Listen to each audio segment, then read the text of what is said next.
Hi, I'm Diane Davidson. Welcome back to our podcast, Good Deeds, Real Estate with a Mission. Today we're here with Karen Eafrati, who is a cherished member of our Fine Homes Group team, and I'm going to ask Karen a few questions so you can learn more about her. Karen, welcome. Thanks for being here. Thank you for having me. You're welcome. I'd love to hear a little about your background. Where you were born, what other businesses you were in, family, whatever you want to share. Okay. Well, I always tell people I am a New Hampshire native. I never had a reason to leave. I grew up on the east side of Manchester and had a wonderful childhood. My father worked at Budweiser, so he was able to take 13 weeks a year off for vacation. Wow. And we always did family trips, even if it was just day trips. I have one brother, and he still lives in the house that we grew up in. Unfortunately, my mom did pass pretty young, but I think I'm just a stronger woman because of that.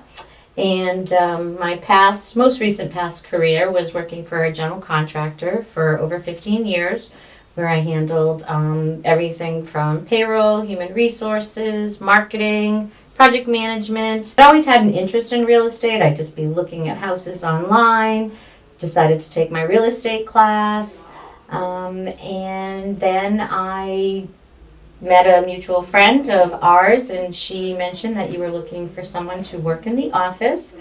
And I took a big leap and made the change. As one of my good friends says, my children were off my payroll, so I didn't have to worry about that. And I have a supportive boyfriend, and he even questioned, do you really want to make this change? And I said, I do. And I'm so blessed where I am today, and so thankful that I did take that leap, because I'm very, very happy. I'm glad you said I do too. May I not pronounce it right? Yes. So it's interesting because I remember when you came to work for us and you came in kind of an admin support role, kind of running the show role, and you also started selling.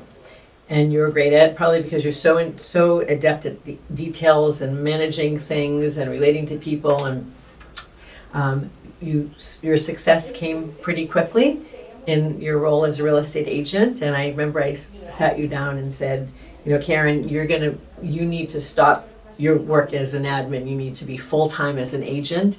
And your chin started wrinkling because you were thinking about the income, the dependable income that you're going to lose. But I knew that your time was worth much more than that. So your chin wrinkled, and I said, I'm not kicking you out. We're just going to try and find somebody to take your place. And 2 weeks later, as you started making more and more sales, you called me over and said, have you found anybody yet? I do remember that day, because I'm like, don't throw me out to the wolves yet. I'm not quite ready. But a couple weeks later, you were like past ready, and I was not. I was like, did you find anybody yet? Did you find anybody? I do recall that. So it seems like a long, long time ago, right? It does. And you've been very, very successful. I'm very grateful for that. So can you share, some of your happiest moments, your greatest successes with us? What makes you come to work every day? Well, just being around positive people. I feel this office, the Fine Homes Group, but also the KW office, it's always good energy. And I tell people that when they're thinking about getting into real estate, that if you come to KW, you will be happy. I mean, rarely will you see anybody unhappy, and the only time you do is if a deal isn't going right. And that happens, but not every day. I love what KW does, as far as we just had a wonderful event, as far as the KW charity and the money we raised for the community. As far as a successful transaction I was fortunate to find my son a property when him and his wife were relocating from Colorado. I FaceTimed him and said, I think this is going to be a nice little home for the two of you instead of renting. And that did work out for them. And then most recently found them another house. So I think I did pretty good by my son and his wife so far. And who else? Oh, my little baby Luna. I just told Ashley yesterday, this is my big why. Because I get to spend time with her. It's a job that, yes, you work weekends, but you have the luxury of taking a Monday off or a Tuesday off to do what you need to do. So I'm very blessed with that. I could never do that if I was working a 9-to-5 job, A real job. a real job. Yes, So we talk about whether you work to live or live to work, right? And we work to live. absolutely. And it doesn't mean that we're not there for our clients, but we're there for ourselves, for our friends and our family, and we have a job that can support that.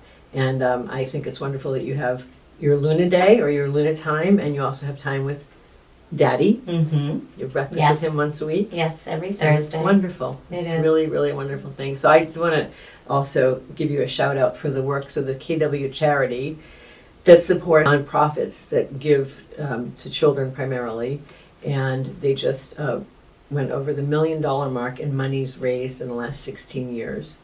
And they really epitomize what Keller Williams at large wants us to do as far as giving back to the community. And you and another team member, Nikki Loiko, Yes. were so active on the committee this year. $137,000 net was raised That's awesome. just the other night. So I want to thank you for that work. Tell me how and why you decided to do that, and what it brought to you. Well, it's easy to do. I mean, it's a great feeling, and it's also a way of getting to know your other colleagues outside of a real estate role. You're spending time with them, so you're chatting with them. You're also going out to the community to talk about what we do as far as a charity event and getting support from other business people. Being raised in Manchester pretty much my whole life, I know a lot of people, that do own businesses, so it's an easy ask to say, would you donate a $25 gift certificate or a $50 gift certificate to this event? And people are very generous when they know that it's going to a great cause. And then actually, you don't even know this yet, but I also have just joined the culture committee. Oh, great. Because we just do wonderful things here, and I want to be involved. Well, you're a great asset to both of those, so thank you. So I know we work like a gazillion hours a week, but we squeeze in some spare time, right? What do you like to do when you're not working? Well, when I'm not working, I'm very blessed. I have some amazing good friends that have been in my life for some of them over 40 years. And Since you were 2? Yep. And we do a lot of girl time together. Whether we're going out to dinner, we're actually going to go see Mamma Mia soon. It's even if we don't talk every day, you call them and they're there for me. And they have gotten me through some challenging times in my life. So I love my girl time. I love seeing my father. I'm blessed that he's so close to me. Love seeing my children. Just had lunch today with one of my sons. I do ski when the winter is here because my father taught us to have a winter sport if we live in New England. Good idea. Yep. Good So advice. we always snowmobiled, ice fished, skied, things like that, and I look forward to doing that with my granddaughter this year. Well, maybe not this year, but definitely next year. Well, I did fill one of my bucket list items. I went snowmobiling with you last winter, so we've checked that box. We can do it again That's this all year. right, we checked that box. Okay. No, it was fun. Yes, It it was fun, was. but well, I would love to do sort of a longer trail, whatever, but enough about me. So what I'm hearing there is that you're a people person, which is why you're one of the reasons that you're so successful in this business. So Karen, I know you've had many successes. Is there any one that stands out or one that you're just really proud of? Yeah, actually, and actually it was pretty early on in my career. I went to talk to a gentleman who wanted to sell his house. He did have it listed with another agent for over 2 years and just wasn't successful. And after I explained to him, what we do to market our properties, we do open houses, and he was against open houses in the beginning, but I assured him that I would schedule them during the Patriots game so he could be at the bar and I could have people in the house when he was not home. And I still remember the commission too. He was cute. He's like, you can charge me 10%. I just want the house sold. But I didn't do that. And having the listing for just 2 weeks, we had it under contract and at the price that he wanted to sell. And I also remember the buyers saying at the closing table, what they liked is when they pulled up to the open house, I said, welcome home.